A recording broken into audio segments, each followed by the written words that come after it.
ETV YouTube channels లో మీ వ్యాపార ప్రకటనల కోసం ఈ నంబర్కి కాల్ చేయండి. మన కోసం మనతో కొట్లాడే నిజమైన ప్రేమ చూపించే ఒకే ఒక వ్యక్తి అమ్మ.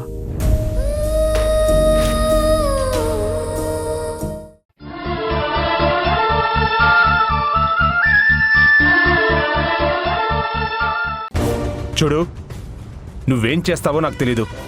ఈవినింగ్ కల్లా పని పూర్తయిపోవాలి. డాడీ, నేను నీతో తర్వాత మాట్లాడతాను. అసలు ఇంట్లో ఏం జరుగుతుందో మీకు తెలుసా డాడ్? కూల్ శ్రీ, అసలు ఏం జరిగిందో చెప్పు. డాడ్, ఆవిడ ఇంట్లో ఉండడం ఎవ్వరికీ ఇష్టం లేదు. అయినా సరే ఆవిడ మొండిగా ఇక్కడే ఉంటుంది. అసలు కార్తికేయ వాళ్ళ అమ్మని ఇక్కడికి ఎందుకు తీసుకొచ్చారు? అవన్నీ నన్ను అడక్కు శ్రీ. పార్వతి కొంతకాలం మన ఇంట్లోనే ఉంటుంది. మీరంతా అడ్జస్ట్ అవ్వక తప్పదు. నీకు ఎలా చెప్పాలో నాకు అర్థం కావట్లేదు శ్రీ. పార్వతిని బయటికి పంపడానికి వీల్లేదు. డాడ్, ఆవిడ ఇక్కడ ఉండడం మోక్షకు కూడా ఇష్టం లేదు. అమ్మమ్మ కావాలని రోజు గొడవ చేస్తుంది. వేద బుజ్జగించి అన్నం పెడుతుంది. ఈ ఇంటికి సరస్వతి ఎంత అవసరమో నాకు తెలుసు. కానీ తను ఇల్లు వదిలి వెళ్ళిపోవడంలో నా తప్పేం లేదు. తనే కావాలనే వెళ్ళిపోయింది. కావాలని వెళ్ళిందో ఎవరైనా కిడ్నాప్ చేశారో మనకి తెలియదు కదా డాడ్. కిడ్నాప్ చేయడం ఏంటి శ్రీ? అమ్మ కార్తికేయ దగ్గరే ఉంది. కార్తికేయ అమ్మని కారులో తీసుకెళ్లడం వెంకటేష్ చూశారు. పైగా వాడు స్లీపింగ్ టాబ్లెట్స్ కూడా కొన్నాడు. వాటిని అమ్మకి వేస్తున్నాడేమోనని నాకు టెన్షన్గా ఉంది. నేను వెళ్ళి వాడిని అడిగాను డాడ్, కొట్టాను కూడా. కానీ ఆ రాస్కెల్ ఏం చేసినా నిజం చెప్పడం లేదు. టెన్షన్ పడుకు శ్రీ. కార్తికేయ వల్ల మీ అమ్మకి ఎలాంటి హాని జరగదు. ఏంటి డాడ్ మీరందరూ కలిసి ఈ అబ్బాయి చాలా మంచోడని వాడికో ట్యాగ్ లైన్ ఇస్తున్నారు. అది అడ్డం పెట్టుకుని వాడు చేయకూడని పనులు చేస్తున్నాడు. అసలు ఇదంతా మీ వల్లే వచ్చింది డాడ్. మీరు ఆవిడ ఇంటికి తీసుకొని వచ్చారు. అలా తీసుకురావడం వల్లే పరిస్థితి తల్లకిందులైపోయింది. బామ్మ దగ్గర నుంచి మోక్ష వరకు అందరం బాధపడుతున్నాం. శ్రీ, నేనెప్పుడు వాళ్ళని దూరంగానే ఉంచాను. కానీ వాళ్ళు మీ అమ్మని ట్రాప్ చేసి పరిస్థితిని ఇంతవరకు తెచ్చారు. డాడ్, మొదట్లోనే వాళ్లతో కలవద్దు అని అమ్మకి స్ట్రాంగ్గా చెప్పుంటే ఇదంతా జరిగేదే కాదు. కానీ మీరు అలా చేయలేదు. శ్రీ, నువ్వు ఆవేశంలో ఉన్నావు. ఇప్పుడు నేనేం చెప్పినా నీకు అర్థం కాదు. శ్రీ, ఆగు శ్రీ. నిజమే, ఇదంతా నా తప్పే. సరే, ఇప్పుడేంటి? మీ అమ్మని వెనక్కి తీసుకురావాలి, అంతే కదా? నేను తీసుకొస్తాను. నువ్వేం టెన్షన్ పడకు. Okay dad. అమ్మ రాకపోతే మాత్రం నేను ఊరుకోను. ఆ కార్తికేయ గాడి అంతు చూస్తాను.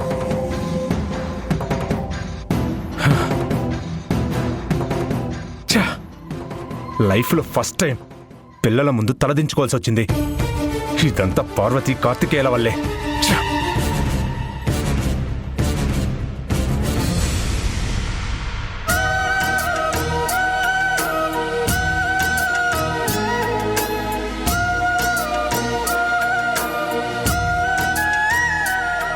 మోక్ష, వెళ్ళి కాళ్ళు చేతులు కడుక్కొనిరా.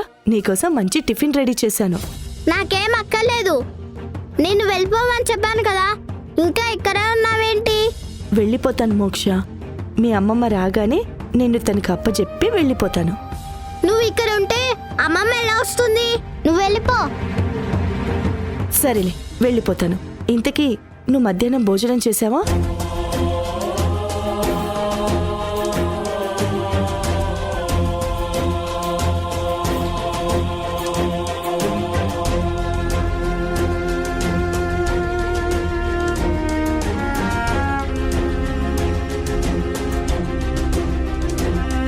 అదేంటి మోక్ష, అసలేం తినకుండా క్యారియర్ వెనక్కి తెచ్చేసావు?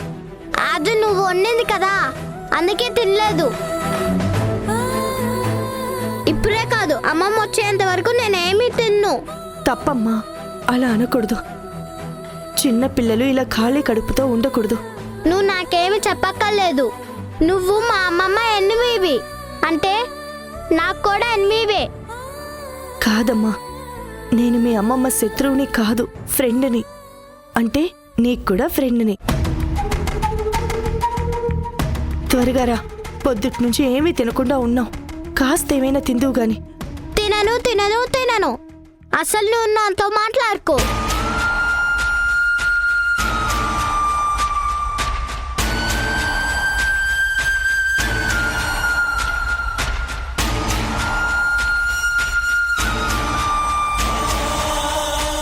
నా మీద కోపంతో ఈ పిల్ల ఏమీ తినడం లేదు.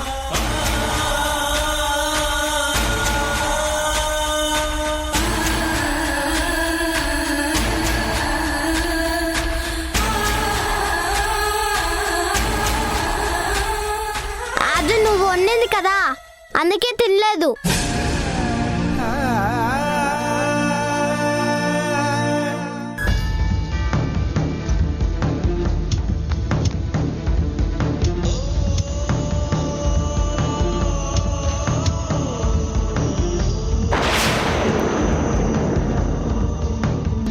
ఈవిడ్ని ఇంట్లో ఎవరు ఏమన్నా నువ్వు బాధపడిపోతున్నావు.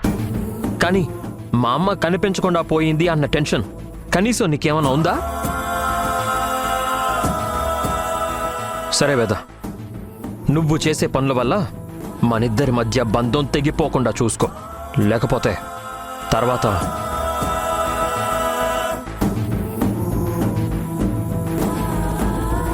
శ్రీ ఎంత మారిపోయాడో. మా పెళ్ళైన కొత్తలో తన మాటల్లో అమాయకత్వం కనిపించేది. నవ్వు పసిపాప నవ్వంతా స్వచ్ఛంగా ఉండేది. శ్రీని చూసి ఈ కాలంలో కూడా ఇటువంటి మగాళ్ళుంటారా అనుకునేదాన్ని. ఇప్పుడు రిషి కన్నా క్రూరంగా ఆలోచిస్తున్నాడు. లేకపోతే కార్తికేయ కోసం పార్వతి ఆంటీని తీసుకెళ్లడం ఏంటి? కార్తికేయ నిజం చెప్పకపోతే తల్లి లాంటి ఆవిడ్ని చంపేద్దామనుకున్నాడా?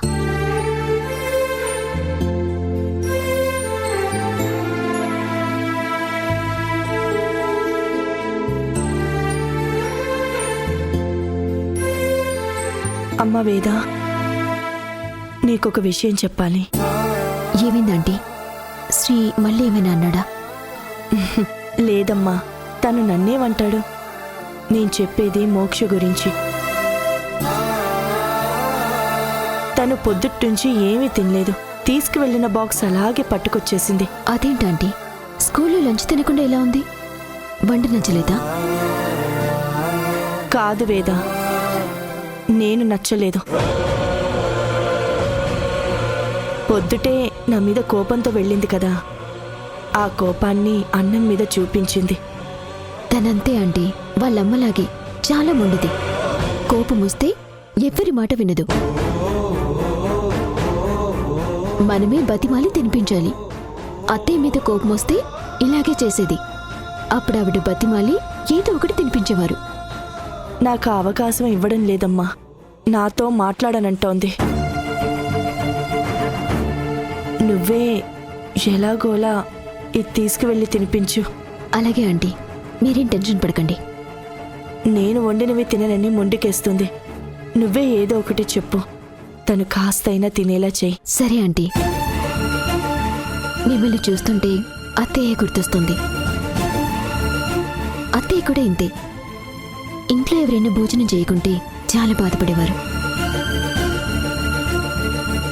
ఇటువంటి మోక్షతో నేను తినిపిస్తాను.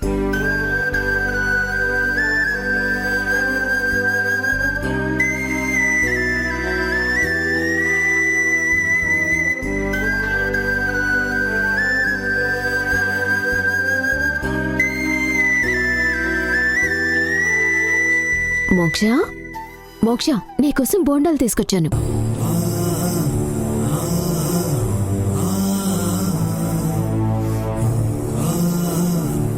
ఆవిడ చేసిన ఏవి నాకు అక్కర్లేదు.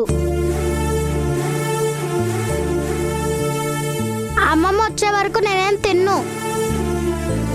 ఇవి ఆవిడ చేయలేదు, నేనే నీకిష్టమని చేశాను. నిజమేనా? నిజం. పింకీ ప్రామిస్? పింకీ ప్రామిస్. సరే అయితే తినిపించు.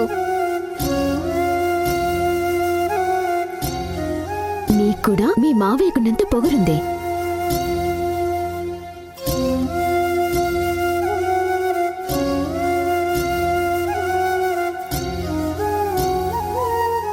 కోపం వస్తే ఇలాగే బిహేవ్ చేస్తాడు. వేద అత్త, మామయ్యని ఏమనకు, హీ ఈజ్ వెరీ గుడ్.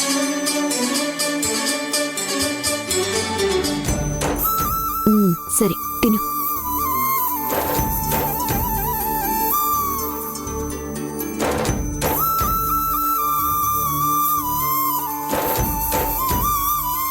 చూడు మోక్ష, మన ఇంటికి ఎవరైనా గెస్ట్లు వస్తే వాళ్ళతో మంచిగా బిహేవ్ చేయాలి. లేకపోతే మోక్ష బ్యాడ్ గర్ల్ అని చెప్పుకుంటారు. ఇప్పుడు నేను ఎవరితో బ్యాడ్ గా బిహేవ్ చేశాను? పార్వతి ఆంటీ అమ్మమ్మకి బెస్ట్ ఫ్రెండ్, ఆవిడతో అలా బిహేవ్ చేయొచ్చా? తప్పు కదా. నువ్విలా ఆవిడ్ని అవమానించావని తెలిస్తే అమ్మమ్మ ఎంత బాధపడుతుందో తెలుసా? కానీ ఆవిడ ఇక్కడే ఉంటే అమ్మమ్మ రాదంట కదా, అందుకే ఆవిడ్ని వెళ్ళిపోమన్నాను. ఆవిడుంటే అమ్మమ్మ రాదని నీకెవరు చెప్పారు? రిషి మామ చెప్పాడు.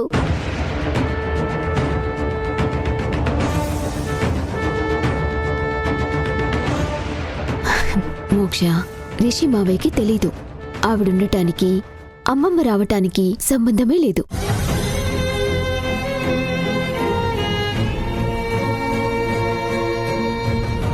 అమ్మమ్మ వేరే పని మీద వెళ్ళింది, తొందరగానే వచ్చేస్తుంది.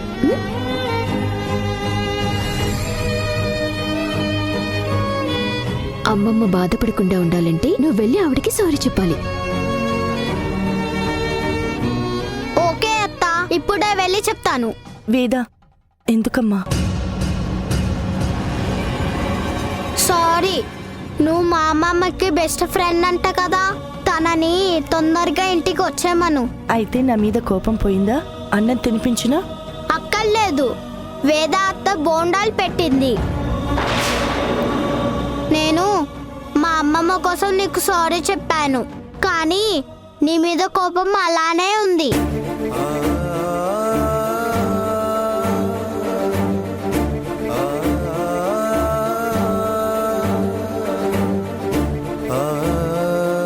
కోపంగా ఉంటే ఉందిలే, తన కడుపు నిండింది, అదే చాలు. రిషి, ఏంటొదినా? నీ దుర్మార్గాలకి అంతం లేదా? ఇలాంటి పనుల వల్ల నీకేం ఆనందం కలుగుతుంది? స్టాప్ ఇట్ వదినా. నేనేం చేశానో చెప్పకుండా నాకు ఈ క్లాస్ ఏంటి? అయినా ఎక్కడ ఏం జరిగినా దానికి కారణం నేనేనా? నీ యాక్టింగ్ ఆపు రిషి. లేనిపోనివి చెప్పి మీ అన్నయ్య మనసుని మార్చేశాం. నీ వల్ల కార్తికేయకి శ్రీకి మధ్య గొడవలు స్టార్ట్ అయ్యాయి. ఎవరికి ఏ చిన్న చెడు జరిగినా తల్లడిల్లిపోయే శ్రీ ఇప్పుడు తనే ఒకళ్ళకి అపకారం చేసేలా తయారయ్యాడు. మేమెవ్వరికీ అపకారం చేయడం లేదు వదినా. మా ఆస్తులు మేం కాపాడుకుంటున్నాం. ఆ కాలకే లాంటి వాళ్ళ నుండి మమ్మల్ని మేము రక్షించుకుంటున్నాం. షటప్ రిషి, నీ సంగతి నాకు తెలీదు అనుకుంటున్నావా? పార్వతి ఆంటీ మన ఇంట్లో ఉండటం నీకిష్టం లేదు. ఆవిడ్ని ఇంటి నుండి తరిమేయటానికి నీచమైన ఎత్తులు వేస్తున్నావు. చివరికి చిన్నపిల్ల మోక్షని కూడా నీ ఆటలో పావుని చేస్తున్నావు. నాకిలా తెలిసిందని షాక్ అవుతున్నావా? చిన్నపిల్లలు ఏదీ తమలో దాచుకోరు. మోక్ష పార్వతి ఆంటీ గురించి నువ్వు మాట్లాడినవన్నీ నాకు చెప్పింది. నేనేం అబద్ధాలు చెప్పలేదు వదినా, అన్నీ నిజాలే చెప్పాను. మోక్షకే కాదు, అన్నయ్యకి కూడా నిజాలే చెప్పాను. మీరంతా అన్నయ్యకి మంచిదనం అనే గంతలు కట్టేశారు. దానివల్ల అన్నయ్యకి మంచేదో చెడేదో తెలియకుండా పోయింది. నేనే తెలిసేలా చేశాను. ఈ ఆస్తి వారసత్వంగా మాకొచ్చింది వదినా. మేము మా డాడీకి లీగల్గా పుట్టిన పిల్లలం. దీంట్లో ఇంకెవ్వరికీ వాటా ఉండదు. వాళ్ళేదో ప్లాన్ చేసి మా ఆస్తి కొట్టేద్దాం అనుకుంటే మేము ఊరుకుంటామా? జంతువులు కూడా తమ టెరిటరీ ల్యాండ్ ఎంతవరకో అంతవరకు తమ కంట్రోల్లో ఉంచుకుంటాయి. మనుషులం మా ఆస్తి మా పరువుని మేం కాపాడుకోమా? కాపాడుకోవాల్సింది ఆస్తిపాస్తుల్ని, పరువు ప్రతిష్టల్ని కాదు, బంధాల్ని, బంధుత్వాల్ని. మనం గెలిచినప్పుడు భుజం తట్టడానికి, పడిపోయినప్పుడు ఓదార్చడానికి నలుగురు మనుషులు లేని బతుకు ఒక బతుకా? వస్తారు వదినా, అందరూ వస్తారు. మన దగ్గర డబ్బుంటేనే ఎవ్వరైనా మన మొహం చూస్తారు, లేకపోతే ఎవ్వరూ మన మొహం కూడా చూడరు. అయినా మంచి చెడు మనిషి మనిషికి మారుతూ ఉంటాయి. నీకు మంచి అనిపించింది, నాకు చెడు కావచ్చు. అయినా అంత మంచిగా ఉండి మా అమ్మ ఏం సాధించింది? ఎప్పుడు డాడ్తో తిట్లు తింటమే కదా. రిషి, అత్తయ్య గురించి మాట్లాడుకో. ఆ అర్హత కూడా నీకు లేదు. ఆవిడ పేరు చెప్పగానే చేతులెత్తి దండం పెట్టే మనుషులున్నారు. She's a legend. ఆవిడ్ని అర్థం చేసుకోలేక మీ డాడీ బామ్మ ఏమైనా మాట్లాడొచ్చు, కానీ అర్థమైన వాళ్ళకి తెలుస్తుంది ఆవిడేంటో. చూడు, నువ్వు నీ జీవితాన్ని ఎలాగైనా నాశనం చేసుకో, ఐ డోంట్ కేర్. కానీ నా హస్బెండ్ని, ఇంట్లో చిన్నపిల్లని పొల్యూట్ చేస్తానంటే నేను ఊరుకోను. నీకు మంచి గురించి ఏం తెలుసు రిషి? చెడు మాత్రమే చెప్తావు. చుట్టూ ఉన్న వాళ్ళని దుర్మార్గులుగా మార్చేస్తావు. కానీ ఒక్కటి గుర్తుపెట్టుకో, కుళ్ళిన పండుని చెట్టు కూడా మోయదు. అలాగే దుర్మార్గుల్ని భూమి కూడా భారం అనుకుంటుంది. ఇప్పటికైనా మారు.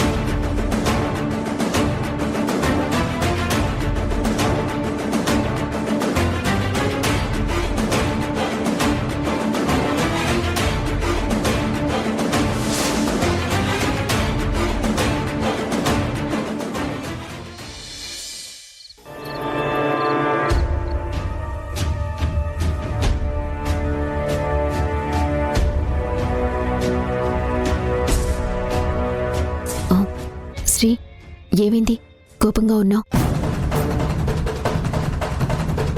వేద, ఇప్పటికే నీకు చాలాసార్లు చెప్పాను. ఇక చెప్పే ఓపిక గానీ చెప్పాల్సిన అవసరం గానీ నాకు లేదు. నీకు ఈ ఇంట్లో స్థానం లేదు. నీ పుట్టింటికి వెళ్ళిపో. ఏం మాట్లాడుతున్నావు శ్రీ? మనిద్దరం వైఫ్ అండ్ హస్బెండ్లు.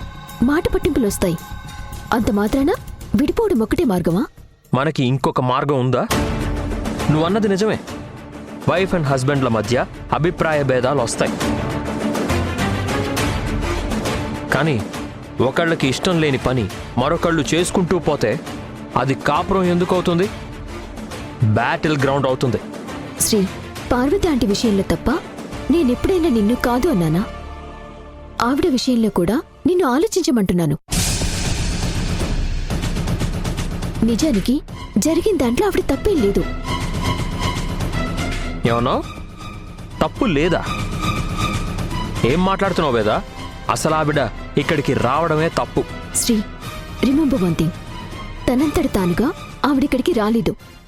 మావయ్య గారు తీసుకొస్తేనే వచ్చారు.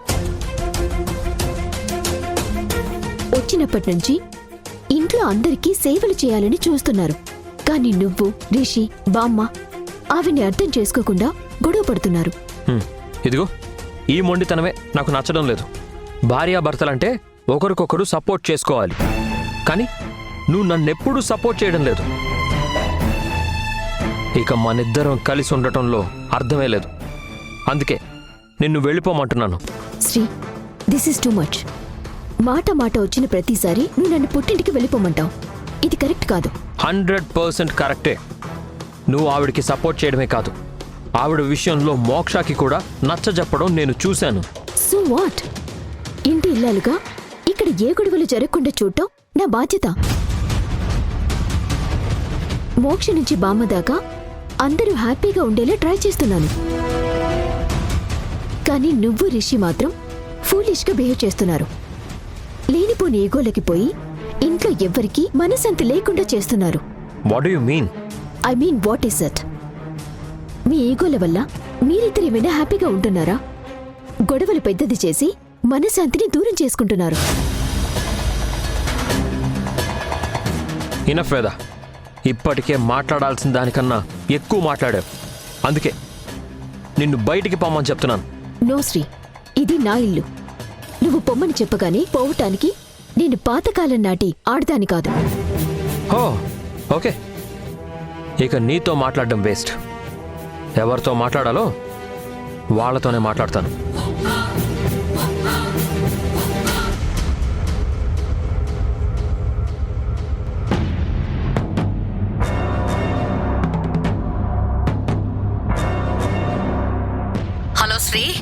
అత్తయ్య, నాకు వేదకి మధ్య ప్రాబ్లమ్స్ ఉన్నాయి, వాటిని సరిచేయాలి.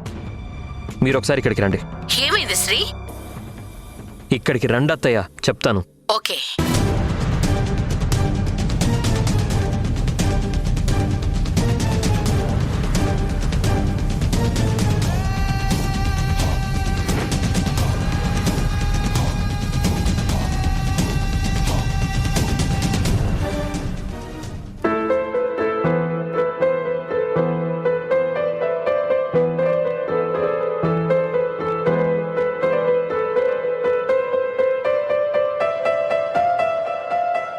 నా చిన్ని పాదం నీ గుండె పైన ఆటాడుతుంటే నువ్వు మోసావు నాన్న.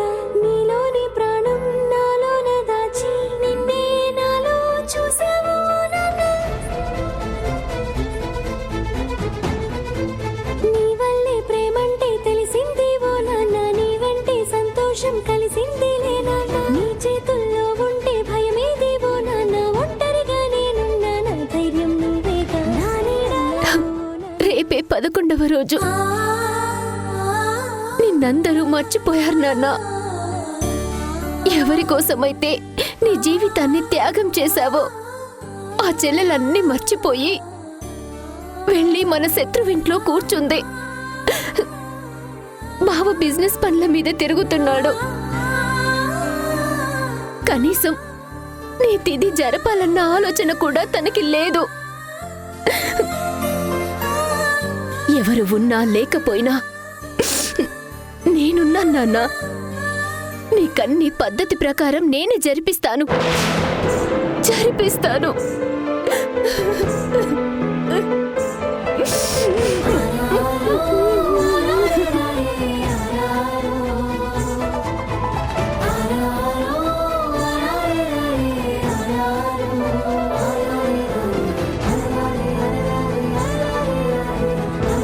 ఇంటికి పెద్దంటే కుటుంబంలో అందరినీ కలపాలి, అంతేకాని ఇలా విడగొట్టకూడదు. వేద, ఇక నీతో మాట్లాడాల్సిన అవసరం నాకు లేదు. First you get out. చిన్న పిల్ల ఏదో తెలియక మాట్లాడింది, నువ్వు కోపం తెచ్చుకోకు. ముందు మీరు సైలెంట్గా ఉండండి. చెప్తే అర్థం కదా? Get lost.